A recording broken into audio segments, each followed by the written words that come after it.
Сәлем, достар. Бүгін біз Түркия ғана емес, бүкіл әлем көрермендерінің жүрегін жаулаған жас әрі талантты актриса Берен Gökyıldız туралы сөйлесеміз.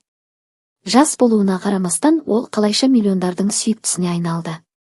Қандай сериалдарда ойнап, неліктен оны ең үздік бала актрисалардың бірі деп атайды.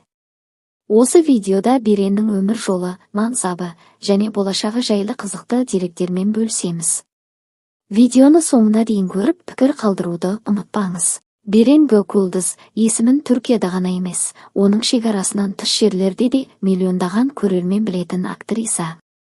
Жас болуына қарамастан, ол шынайы ойынымен, күшті эмоциялармен және экрандағы таңғаларлықтай жетілген бейнесімен көрермендердің жүрегін жаулап үлгерді. Бұл видеода біз Берен Gökyıldız'дың кім екенін, оның актерлік мансабы қалай басталғанын, қандай сериалдарға түскенін, және не себепті оны түрік теледидарындағы ең талантты бала актрисалардың бірі деп атайтынын жан-жақты айтып береміз.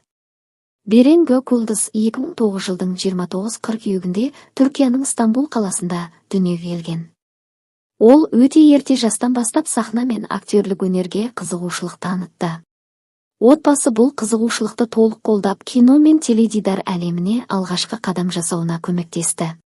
Берен актерлік шеберліктен арнайы білім алып, бала кезінен ақ тәртіптілігімен және жұмысқа деген жауапкершілігімен ерекшеленді.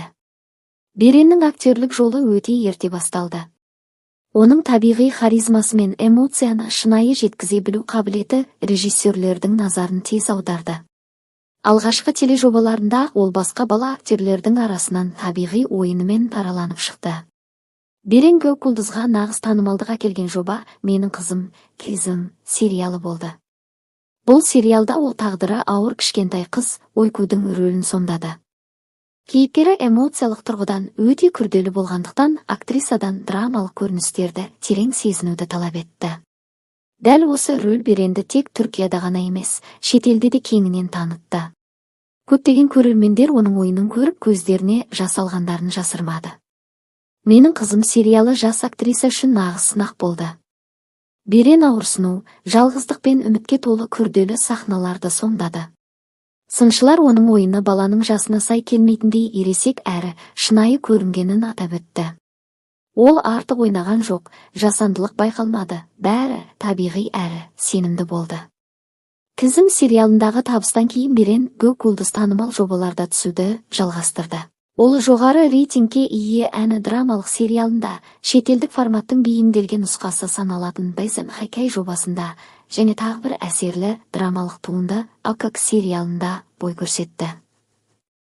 Әрбір жаңа жоба Береннің актерлік шеберлігінің өсіп келе жатқанын айқын көрсетті.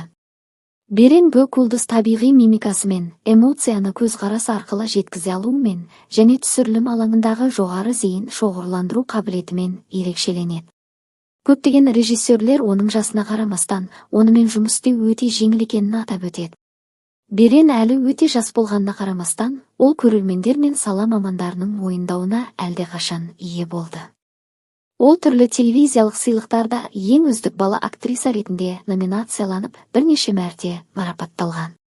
Түрік теледидары үшін бұл баланың осыншама үлкен назар мен құрметке ие болуы сирек кезетін жағдай.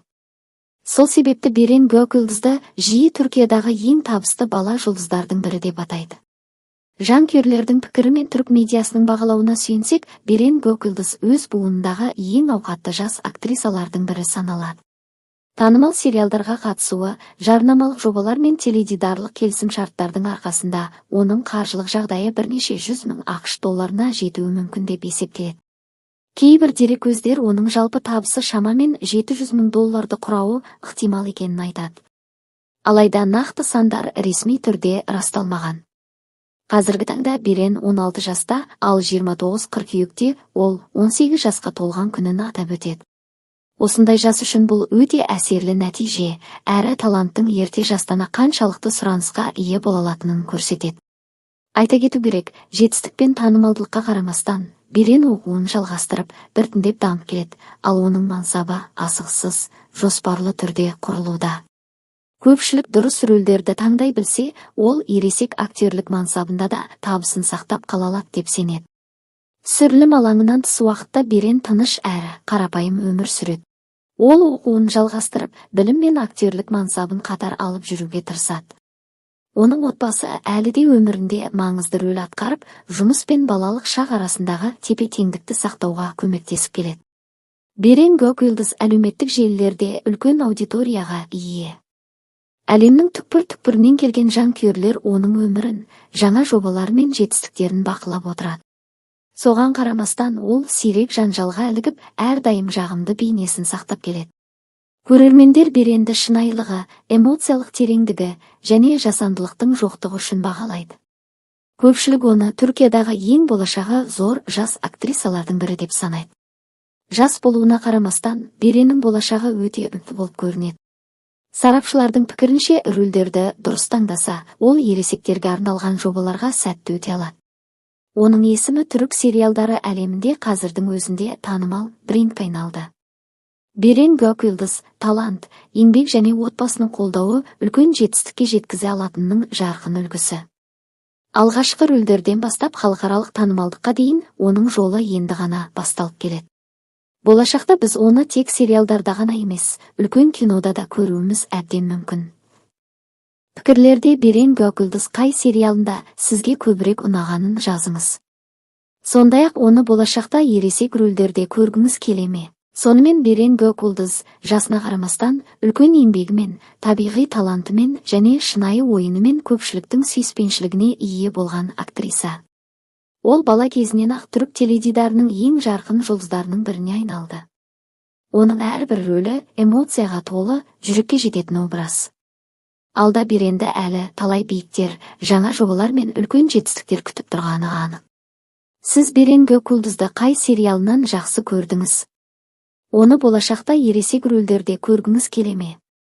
Пікірлерде ойыңызбен бөлісіңіз. Видео ұнаса, лайк басып арнаға жазылуды ұмытпаңыз. Келесі видеоларда кездескенше